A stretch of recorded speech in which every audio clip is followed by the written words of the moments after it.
Hello everyone, আবার চলে আসলাম নতুন একটা রেসিপি নিয়ে। আজকে রান্না করব থোড় ভাজি। তো থোড় ভাজি কীভাবে রান্না করি সেটা পুরো ভিডিওটা স্কিপ না করে দেখতে থাকুন।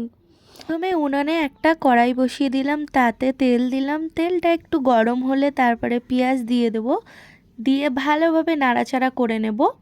যাতে পেঁয়াজটা একটু লাল লাল হয়ে আসলে তাতে আমি দিব মাছের ডিম। মাছের ডিমটা আমি হলুদ আর লবণ দিয়ে সিদ্ধ করে রেখেছিলাম, তার জন্যই হলুদ হলুদ হয়ে আছে। তো আমি ভালোভাবে নাড়াচাড়া করে নিব যাতে মাছের ডিমটা তেলের সঙ্গে ভালোভাবে কষা হয়ে যায়।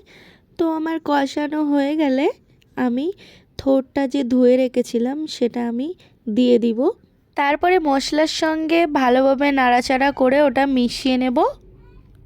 হয়ে গেলে কিছু গুঁড়ো মশলা আমি দিব। প্রথমে দিয়েছি জিরার গুঁড়া, তারপরে লবণ গুঁড়া, তারপরে দিলাম হলুদ গুঁড়া, তারপরে 2 চামচ চিনি দিয়ে ভালোভাবে নাড়াচাড়া করে নেব। এটা আমার ভাজতে প্রায় 15 মিনিট লেগেছিল। তো আস্তে আস্তে ভেজে নিব, কারণ বেশি জোরে উনান দিলে হয়তো পুড়ে যেতে পারে। তো আমি ধীরে ধীরে এটাকে ভেজে নিলাম। এইভাবে থোড় ভাজি করে দেখবেন, এক থালা ভাত এমনিতেই খাওয়া হয়ে যাবে, কোনো মাংস মাছ ডিম কিছুই লাগবে না।